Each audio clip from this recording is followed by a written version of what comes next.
যে শেখ হাসিনার যে নারকীয় গণহত্যা তিনি চালিয়েছেন তার বিচারের দাবিতে এই বড় বিক্ষোভ মিছিলটি নিয়ে তারা অগ্রসর হয়েছে।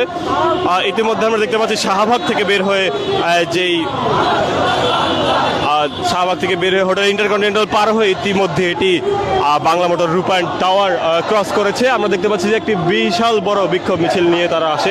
এর আগে আমরা দেখতে পাচ্ছি সার্জিস আলম থেকে শুরু করে ব্যারিস্টার ফুয়াদ সহ আরও অন্যান্য রাজনৈতিক দলের বিভিন্ন নেতৃবৃন্দ তারা কিন্তু এখানে উপস্থিত ছিলেন এই বিক্ষোভ সমাবেশে, এবং সেই বিক্ষোভ সমাবেশে তারা প্রত্যেকে কিন্তু আওয়ামী লীগের রাজনীতি নিষিদ্ধের পক্ষে তারা অবস্থান নিয়েছেন। আমরা দেখতে পাচ্ছি তাদের এই বিক্ষোভ মিছিলটি কিন্তু ইতিমধ্যেই বাংলা মোটর অতিক্রম করছে। বাংলা মোটরে এসে তারা কিছুটা ঘুরে যাচ্ছেন।